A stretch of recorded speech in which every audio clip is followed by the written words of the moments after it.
Kris Manjapra's Colonialism in a Global Perspective serves as a timely and impactful intervention that interconnects colonial history with its enduring and pervasive racist legacies.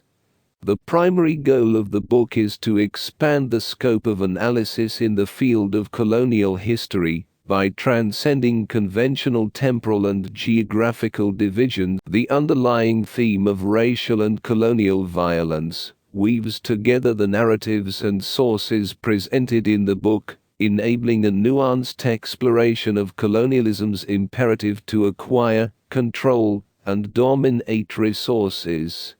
The book unfolds through an examination of three interconnected arguments. Firstly, it illuminates the concept of racial capitalism as a defining feature of colonialism across its diverse forms, spanning from the early colonization of the Americas by the Spanish to contemporary neocolonialism.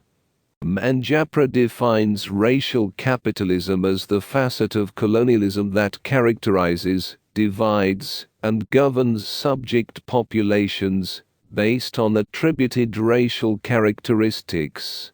In extreme instances, this intersection of racism and colonialism led to the obliteration of entire cultural and ethnic groups.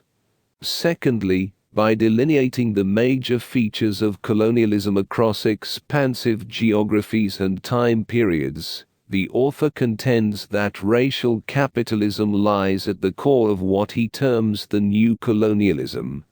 This form of colonialism, shaped by racial capitalism, emerged in the 1400s and intensified from the 18th century onward, relying on racism as a crucial element in capitalist practices that favored the accumulation of wealth among elite groups at the expense of vulnerable populations. The new colonialism was characterized by the utilization of war and violence to enhance profitable endeavors, the segmentation of society and the economy based on racial lines, and moral deception across various levels. Thirdly, colonialism in a global perspective places special emphasis on the experiences and struggles of the colonized. According to Manjapra, a comprehensive history of colonialism must encompass a counter-history that narrates the endeavors of people to decolonize themselves. The author adopts the parallax approach, also known as the multiplied perspective, to examine the disciplinary, pedagogical, financial, spatial, and biopolitical dimensions of colonial power as contested by the colonized. The book presents the struggles of indigenous, African, and Asian peoples and communities in a relational and comparative framework, without sacrificing the distinctiveness of each. It challenges the conventional portrayal of colonized peoples as rational actors with absolute free choice, shedding light on historical evidence of both passive and violent resistance. Colonialism in a global perspective unfolds through two main sections. Part 1 delves into interlocking colonial histories through themes of war, settlement, plantation, and port, while Part 2, titled Elementary Aspects of Colonial Power, explores colonial interventions in science, education, debt, space, and the body. Each chapter incorporates historical examples, discussions of ethnographic artifacts, and short narratives. Kris Manjapra employs a dual approach, blending historical narratives and sociological analysis.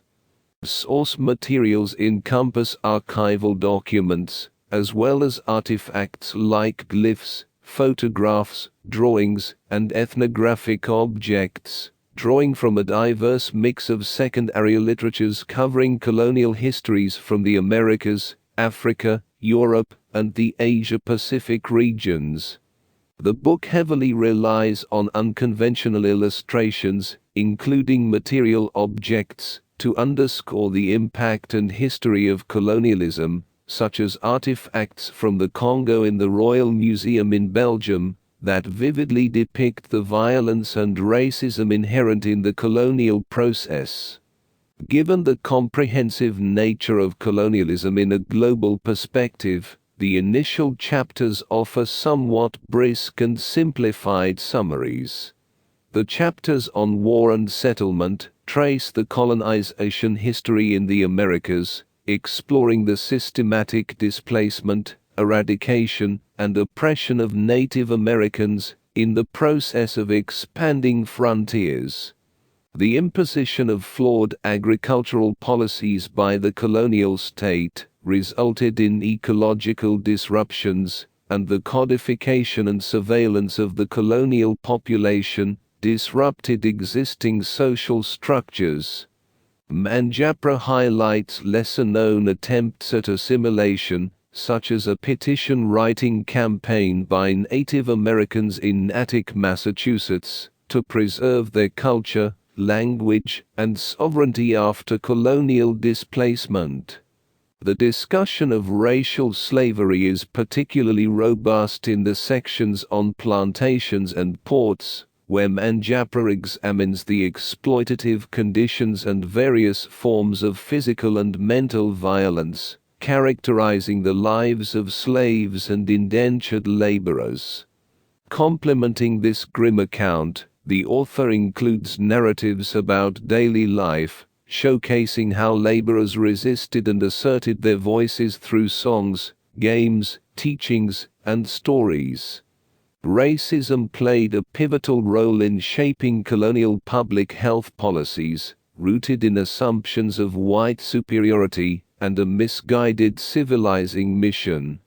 The application of racist scientific knowledge resulted in the mishandling of disease. Kris Manjapra posits that racial capitalism, underpinned by two ideologies, has deeply influenced colonial societies. The first is necropolitics, a concept by Achille Mbembe, encapsulating the colonial ruler's ability to manipulate health policies, effectively determining who would live and who would die. The second is biopolitical management, a term coined by Michel Foucault, describing how colonial administrations exercised control over the health and well-being of the colonized. Manjapra also delves into the economic legacy of colonialism, revealing how heavy taxation and revenue collection in the 19th century served the financial interests of colonizers, often at the expense of local economies. Post the Bretton Woods Conference of 1944, structural readjustment programs have significantly increased debt obligations in the Global South. Notably, racial colonialism endures in the economic development programs of both private and public international institutions. The overarching message of Manjapra's book is that racism was deeply ingrained in colonialism, and the legacies of colonial practices persist into the contemporary era. Simultaneously, decolonization struggles have left their mark in popular mobilizations and progressive politics. Movements such as Me Too and Black Lives Matter exemplify the enduring impact of decolonization efforts. This insightful book prompts a reconsideration of the perceived success of colonialism in the face of sustained backlash and resistance. Employing a comparative approach to understand diverse imperial strategies, Manjapra argues that racial capitalism has evolved into a new colonialism. Finally, the book critically examines how colonialism and racism continue to shape and propel grassroots movements in the present day.